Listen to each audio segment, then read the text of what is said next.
Anjana Deore kitchen मध्ये तुमचं स्वागत आहे। मी असे दोन कांदे घेतले, एवढे चिरले, 4-5 मिरच्या घेतल्या, लसूण घेतला, कोथिंबीर घेतली, हिंग घेतलं, हळद घेतलं आणि मीठ घेतलं आणि हे थालीपीठचं पीठ तयार केलं ना, तुम्हाला दाखवलं कसं दळून आणलं। आता जेवढं याच्यात मळलं जाईल तेवढंच पीठ घ्यायचं, जास्त घ्यायचं नाही। थालीपीठ करून दाखवते। पीठ टाकायचं, जेवढं बसेल तेवढंच टाकायचं, जास्त नाही टाकायचं।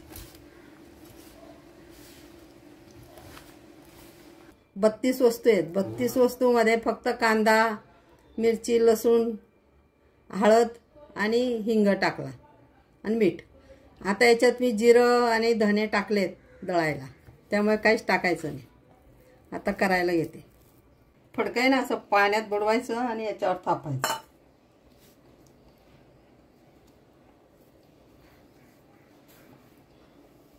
पाण्याचा हात लावून घ्यायचा,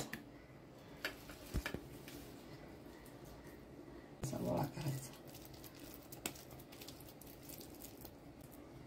तेलाचा बोट लावायचा, मस्त बारीक थापायचं।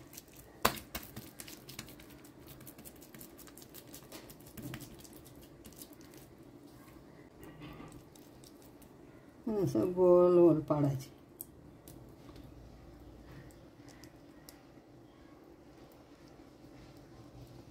आणि हे तेल आहे ना, असा कांदा घ्यायचा आणि असं तेल लावायचं।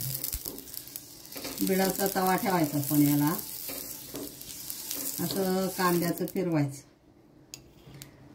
जरा अंतर, आणि नंतर ना असं काढायचं।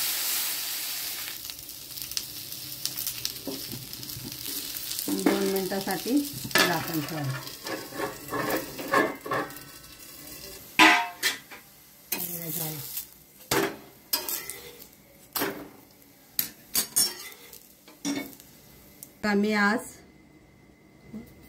मी आज तुम्हाला थालीपीठ करून दाखवलं।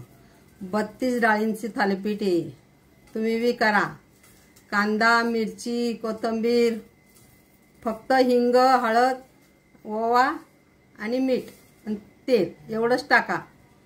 याच्यात धने आणि जिरं टाकू नका, दळायला दिलंय, आणि चिंचोका पण टाकल्यात, त्यामुळे टेस्ट 1 नंबर आहे। तुम्ही बी करा, कमेंट करा आणि लाईक करा।